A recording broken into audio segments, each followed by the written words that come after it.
നമ്മൾ ആലപ്പുഴയിലേക്ക് പോകുന്നു. ഫൈസൽ അവിടെ നിന്ന് ചേരുന്നുണ്ട്. ഫൈസൽ, ആലപ്പുഴയിലെ കഥ എന്താണ്? അവിടെ എല്ലാ നടപടിക്രമങ്ങളും പൂർത്തിയായി കഴിഞ്ഞോ? ഇനി എണ്ണിയാൽ മതിയോ?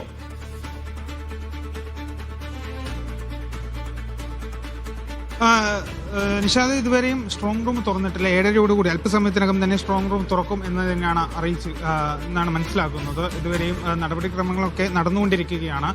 ഇനി സ്ട്രോങ് റൂം തുറന്ന് എണ്ണുക എന്നുള്ളതാണ്. 8 മണിയോടുകൂടി പോസ്റ്റൽ വോട്ടുകൾ ആദ്യം എണ്ണി തുടങ്ങും. ഇപ്പോൾ ജി സുധാകരൻ, അമ്പലപ്പുഴയിലെ UDFന്റെ സ്വതന്ത്ര സ്ഥാനാർത്ഥി ജി സുധാകരൻ ഇവിടെ എത്തിയിട്ടുണ്ട്. അദ്ദേഹം ഈ വോട്ടെണ്ണുന്ന കേന്ദ്രത്തിലേക്ക് അദ്ദേഹം പോയിട്ടുണ്ട്. അല്പസമയത്തിനകം തിരിച്ചു വരുമെന്നാണ് പ്രതീക്ഷിക്കുന്നത്. അന്നേരം അപ്പോൾ മാധ്യമങ്ങളോട് പ്രതികരിക്കും എന്നാണ് മനസ്സിലാക്കുന്നത്. ഏതായാലും സ്ട്രോങ് റൂം തുറക്കുന്നതേ ഉള്ളൂ. സ്ട്രോങ് റൂം തുറന്ന ശേഷം വോട്ടെണ്ണൽ ആരംഭിക്കും. അതോടുകൂടി എന്താണ് ചിത്രം എന്ന് തെളിയും. നിഷാദ്, ജി സുധാകരൻ ഇപ്പോൾ കൗണ്ടിംഗ് സ്റ്റേഷനിലേക്ക് വരുന്നതിന്റെ ദൃശ്യങ്ങൾ കൂടിയാണ് നമ്മൾ കാണുന്നത്. പ്രധാനപ്പെട്ട നേതാക്കൾ, ചില ആളുകൾ കൗണ്ടിംഗ് സ്റ്റേഷനിലേക്ക് വരുന്നത്. കോഴിക്കോട്ടെ നോക്കിയാലും കോഴിക്കോട്ടെ MP അല്ലെങ്കിൽ കുന്നമംഗലത്തെ സ്ഥാനാർത്ഥി, ബേപ്പൂരിലെ സ്ഥാനാർത്ഥി, അവരൊക്കെ കൗണ്ടിംഗ് സ്റ്റേഷൻ സന്ദർശിക്കുന്നുണ്ട്.